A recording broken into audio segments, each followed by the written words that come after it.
નમસ્કાર, હું રાજ. આપ જોઈ રહ્યા છો સ્પાર્ક ટુડે ન્યૂઝ. ગુજરાત હાઈકોર્ટના નવા પરિપત્રના વિરોધમાં કરજણ બાર એસોસિએશનના વકીલો આજથી 2 દિવસની હડતાલ પર ઉતર્યા છે. A4 સાઇઝના 75 GSM પેપર અને ચોક્કસ ફોન્ટનો ફરજિયાત ઉપયોગ કરવાના નિર્ણય સામે વકીલોમાં ભારે અસંતોષ જોવા મળી રહ્યો છે. લોકહિત અને નોટો સન્સ જેવા ચોક્કસ ફોન્ટ ફરજિયાત કરાતા દૈનિક મુદ્દત, પુરસીસ, જામીન અને સ્ટે અરજીઓનું કોમ્પ્યુટરાઇઝ્ડ ટાઈપિંગ કરવામાં મુશ્કેલી પડતી હોવાનો વકીલોનો આક્ષેપ છે. કરજણ બારના વકીલો આજે અને આવતીકાલે ન્યાયિક કામગીરીથી સંપૂર્ણપણે અલિપ્ત રહેશે.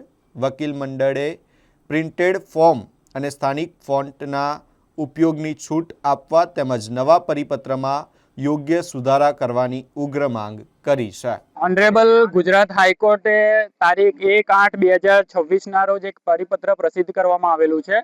જે પરિપત્રની જોગવાઈ પ્રમાણે કોર્ટની અંદર ફાઇલિંગ થતી એપ્લિકેશનો, દાવા વગેરે જે છે એમાં એના જે ક્રાઇટેરિયા જે છે એમાં ફેરફાર કરવામાં આવેલા છે.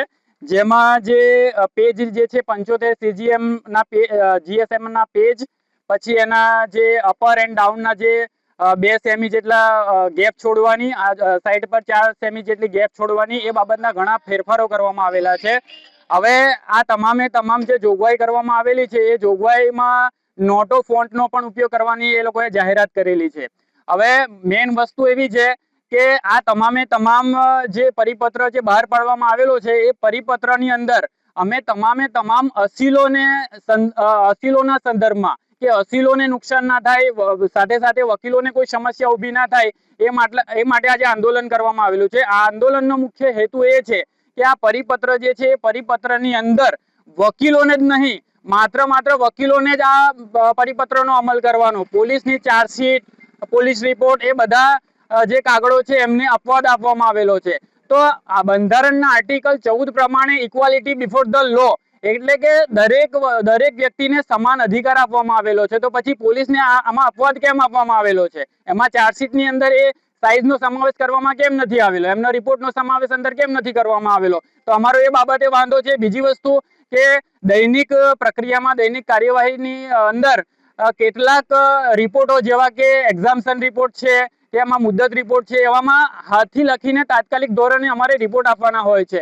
હવે એવા સંજોગોની અંદર જો અમારી પાસેથી ટાઈપિંગ વાળા કાગળો અને આ પરિપત્રને અનુલક્ષીને અમારી પાસે જો કાગળો માંગવામાં આવે તો અમે ક્યાં પ્રિન્ટર લઈને કોર્ટની અંદર જવાના છે? તો આ એ જે છે એ પોસિબિલિટી છે જ નથી કે આ પરિપત્રનો અમે અમલ કરી શકીએ.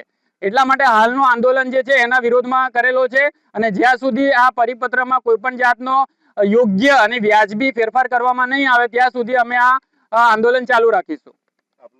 FI Sindhi, advocate, vice president of Karjan bar.